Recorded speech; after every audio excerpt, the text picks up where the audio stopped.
2026 সালের মার্চে অস্ট্রেলিয়ার 3 শহরে বসবে নারী এশিয়ান কাপের আসর। বি গ্রুপে বাংলাদেশের প্রতিপক্ষ চীন, উত্তর কোরিয়া ও উজবেকিস্তান। এশিয়ান কাপকে সামনে রেখে র্যাঙ্কিংয়ে শক্তিশালী থাইল্যান্ডের সাথে প্রীতি ম্যাচ খেলবে দামাল কন্যারা। থাইল্যান্ডের বিপক্ষে প্রথম প্রীতি ম্যাচ সামনে রেখে ফলের চেয়ে ইতিবাচক দিকগুলোর দিকে দৃষ্টি দেওয়ার কথাই বললেন বাংলাদেশ জাতীয় নারী ফুটবল দলের গোলকিপার কোচ। বেসিক্যালি আমরা চেষ্টা করতেছি আমাদের উইক পয়েন্টগুলো এবং অপোনেন্টের স্ট্রং সাইডগুলো নিয়ে কাজ করার। আলহামদুলিল্লাহ কোচ যেভাবে ইনস্ট্রাকশন দিচ্ছে মেয়েরা চেষ্টা করছে করার এবং তারা ভালো করছে। আমরাও কোচিং স্টাফ যারা আছি আমরাও চেষ্টা করছি মেয়েদেরকে সাহায্য করার জন্য, তাদের টেকনিক্যাল যে ইনফরমেশনগুলো দেওয়ার দরকার আমরা দিচ্ছি এবং আমরা চেষ্টা করছি তাদের কাছ থেকে বেস্টটা আদায় করে নেওয়ার জন্য।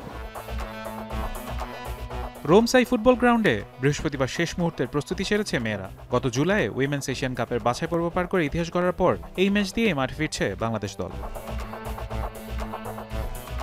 সবশেষ 5 ম্যাচে অপরাজিত আফিদা মনিকারা। এই সময় ইন্দোনেশিয়া, জর্দান ও মিয়ানমারের মতো শক্তিশালী দলের বিপক্ষে দুর্দান্ত পারফর্ম করেছে ঋতুপর্ণা স্বপ্নারা। 5 ম্যাচে 3 জয়, বাকি 2টিতে ড্র।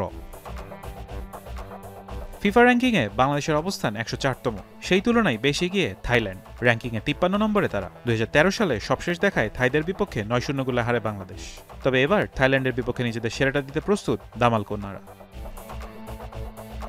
ফারহান ইহসান, এখন।